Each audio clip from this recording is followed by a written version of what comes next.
आज की जो बड़ी खबर है, इस्राइली वजीर आजम ने माफी मांग ली। इसके लिए मैं चलता हूँ यूनस बलोच जमाली साहब के पास। जी, अस्सलाम वालेकुम। वालेकुम अस्सलाम वरहमतुल्लाह। आवाज बड़ी गरजदार है, जबरदस्त। जिस तरह मेरे साथ ही बैठे हैं लोग महसूस करेंगे कि ये टेलीफोन का सब बहाना है। लगता है इको कमरे च बंदे ने। बड़ी अच्छी आवाज है। नाश्ता नुश्ता टका के किया आज आपने? जी अल्हम्दुलिल्लाह। आवाज पहले भी ऐसी थी। असल में वो कम्युनिकेशन मवासलाती राबता होता है, उसमें कभी ऊपर नीचे लहरें हो जाती हैं, इस वजह से आवाज का आज। उतार चढ़ाव हो जाता है।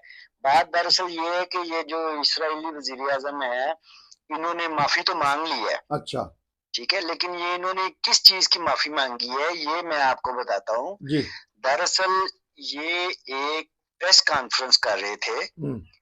और उस प्रेस कॉन्फ्रेंस में इनके साथ इसराइली वजीर दफा और इनकी जो खुफिया एजेंसी है मोसाद, हम्म। उसके सरबराह और दीगर वार कैबिनेट, अच्छा। जो इस वक्त इनकी एक मखलूत वार कैबिनेट बनी हुई है, वो हमरा थे। अच्छा। और वहां पर एक सहाफी के सवाल के जवाब में इन्होंने इस बात का आगे से जवाब दिया कि भी मुझे तो इस बारे में इल्म ही नहीं था कि अच्छा। ये हमास वालों ने हमला करना है। अच्छा। मुझे भी इस बारे में किसी ने कोई इतला ही नहीं दी। हम्म।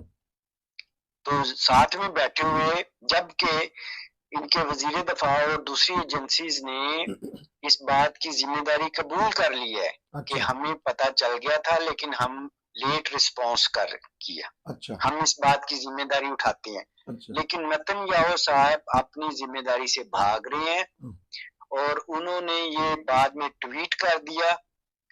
अब ट्वीट जो होता है वो आजकल उसका नाम चेंज हो गया है, अब वो एक्स के नाम से जाना जाता है। एलोन मस्क ने ट्विटर को खरीद लिया था, उसका नाम चेंज करके एक्स रख दिया। अच्छा।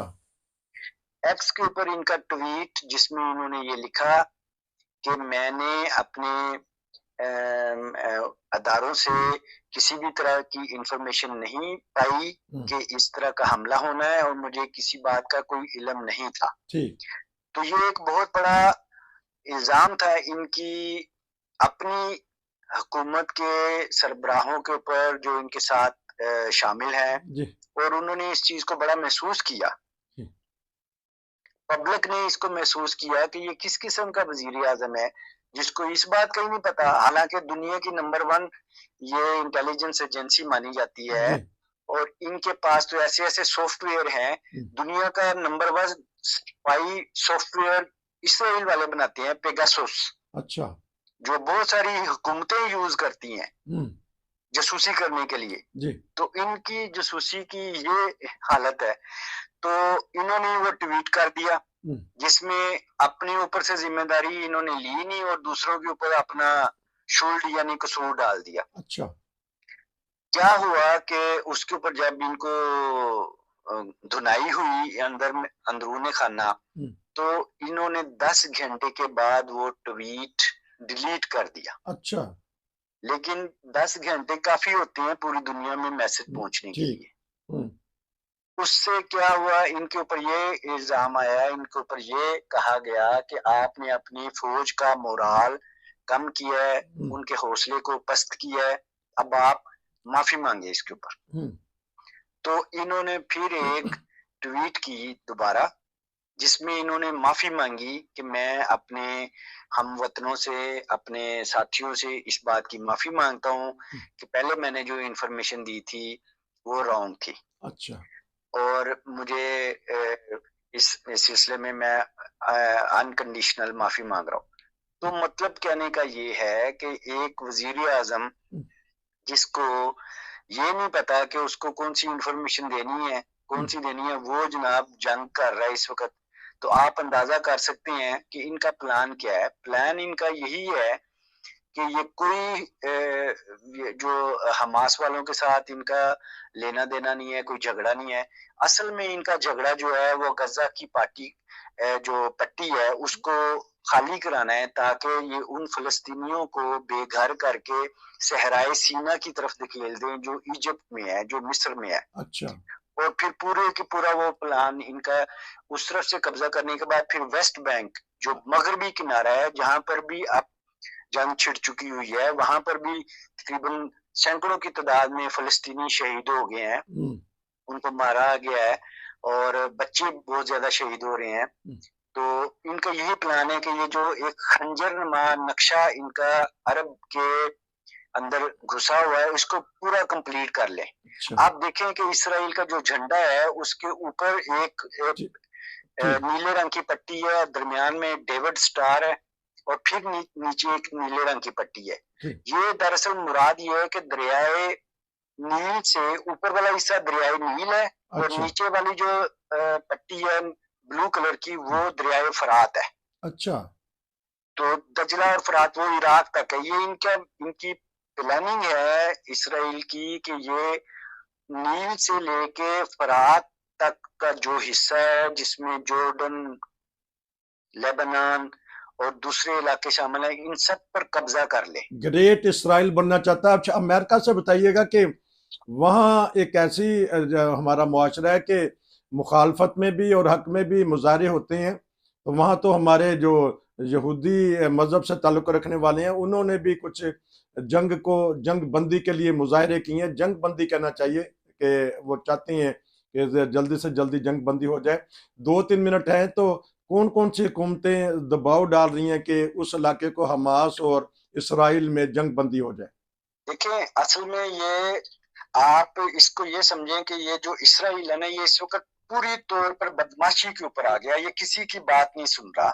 अच्छा, इनको यूएनओ वालों ने रेजोल्यूशन भी पास की है कि ह्यूमैनिटेरियन सीज फायर होना चाहिए, यानी इंसानी हकूक की हमदर्दी में इस वक्त मुकम्मल तौर पर फायरबंदी की जाए। जो लोग जख्मी हैं, जिनको कोई ट्रीटमेंट नहीं मिल रहा, जिनको कोई इलाज नहीं हो रहा, वो लोग बहुत बुरी हालत में है ना, उनके पास कोई ट्रीटमेंट है, खाने पीने की तो सवाल ही नहीं है ना।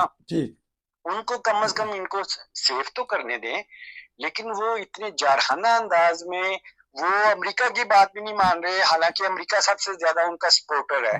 इसी तरह ना ही वो अपने जो साथी हैं, अब देखें जो रेजोल्यूशन पेश हुई है उसमें 120 ममालिक, दुनिया के 120 ममालिक, उन्होंने इसके हक में वोट दिया है कि फौरी तौर पर इंसानी हमदर्दी के तहत वो जंग बंदी हो जाए। 14 मुल्कों ने सिर्फ उसके अगेंस्ट वोट दिया, उसमें से अमेरिका और ऑस्ट्रिया, हंगरी, चेक रिपब्लिक और टोंगो जैसे मुल्क हैं। अच्छा, ये वो ममालिक हैं जो इसराइल के साथ तजारती मुआहदों में मुलव्वस हैं। इसराइल उनको पूरी फंडिंग कर देता है।